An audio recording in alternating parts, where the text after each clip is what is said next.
Okay, this is a fish called the black drum, and this is an excellent specimen.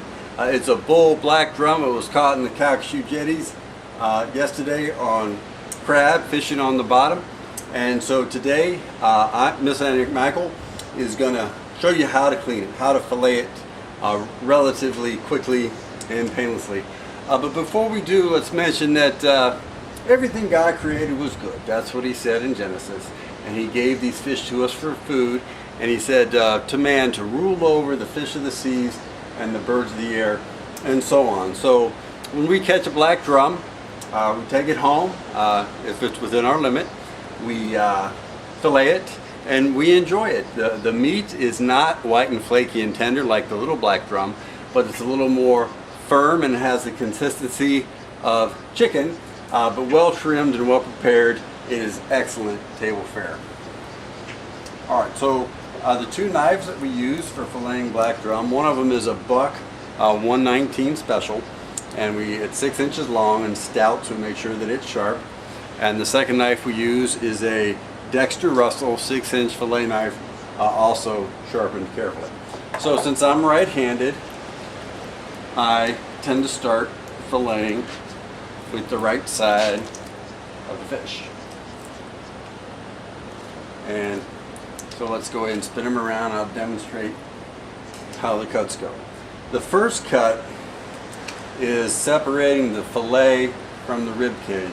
And if you're not familiar finding the rib cage in these guys, the rib cage runs from just behind the gill here. And you can kind of see that the bladder's expanding a little bit out to the vent down there. So this is what we'll kind of make our cut like that. And then we'll clean up toward the head and come down the backbone. Then we'll make a second cut separating the fillet from the spine. So now we just, you don't need to remove too many scales, but just remove a few scales to get the knife started. And now we're using the backbone kind of like a fulcrum, and the knife is working as a lever, cutting back toward the vent, removing the fillet from the rib cage.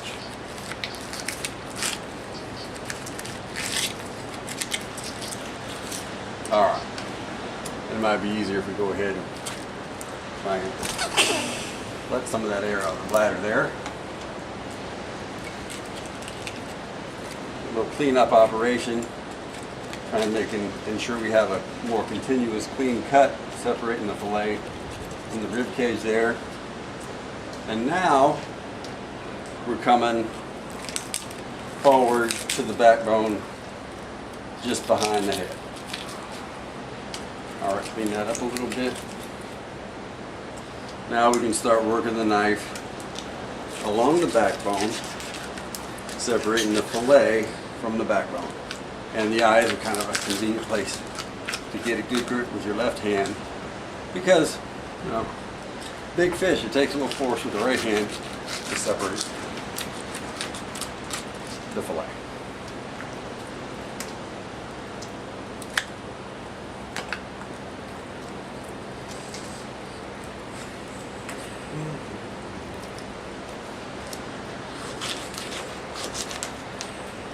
Spin this guy around here because I'm trying to keep the knife parallel with the backbone.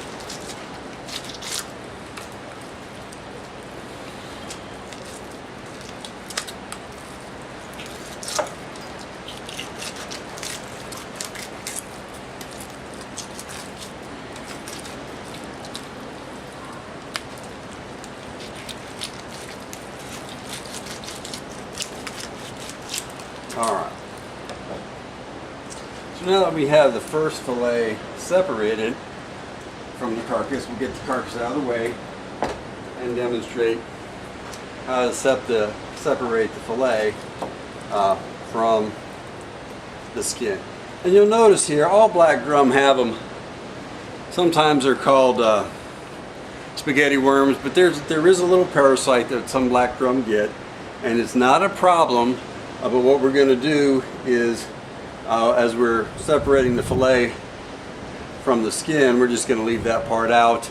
And if there happen to be some mixed in elsewhere, we'll just make sure we trim those out and prepare it carefully.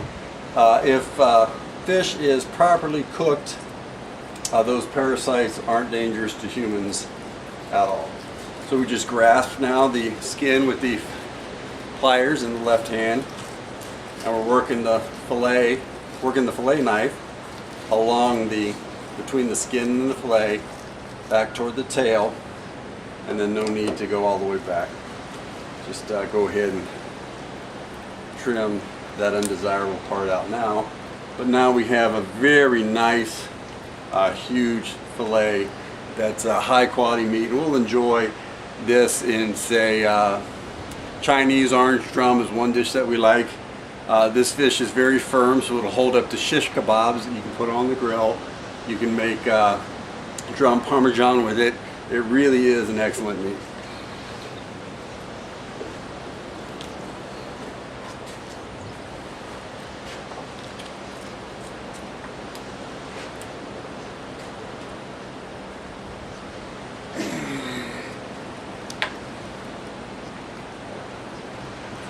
Alright, and then just flip them over and reverse the process. Since that drum was kind of big and tough, I like to freshen sharpening of the knives with 10 more strokes on each one.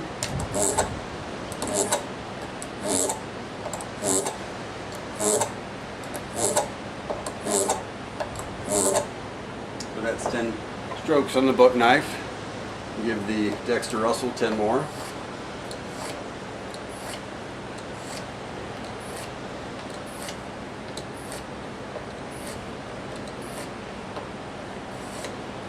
Alright, now this is a little backwards because it's the other side of the fish. So just kind of pay attention to where my hands are here. Scrape a few scales off right here behind the gill, above this fin, and get the knife down to the backbone. And now we're using the backbone as a lever as we're working the knife back toward the vent. The vent is down here, so that kind of defines the line of the rib cage, and it's easier if you keep the knife outside the rib cage because the ribs are hard to cut and provide more challenge than we like when we're filleting these big fish. Alright, well, we did get on the wrong side of the ribs there in a particular place, so what we'll do is we'll kind of start back where we're getting into the ribs, work it again, and stay outside the ribs this time. Yep. Okay. So it took us 2 tries to keep it outside the ribs. That's not uncommon because all these fish are shaped a little bit different. So now we're working the knife back the other way toward the spine behind the head.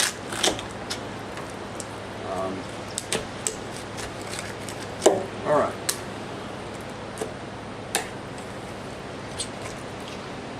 So now we're going to go ahead and separate the fillet from the backbone by making this cut.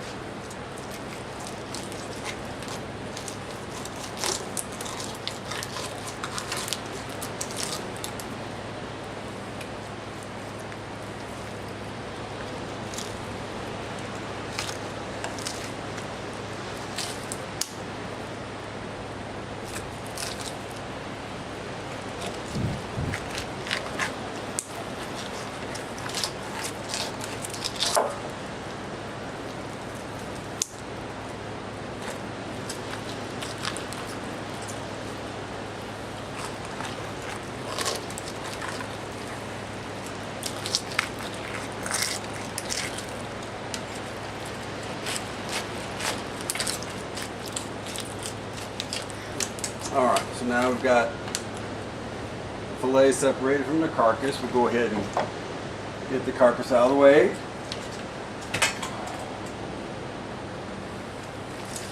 And once again, we see these parasites at the very tail end, so we might lose 10 or 20% of the meat to the parasites. No worries. So go ahead and grasp firmly the skin and scales down here at this side, and then work with the fillet knife to separate the fillet from the skin and scales.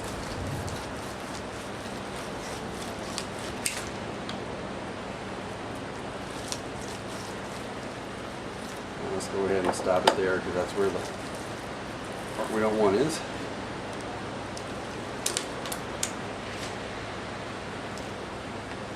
Alright, so we have two very nice black drum fillets. Wow, that looks good. We're going to enjoy this in from some very nice meals.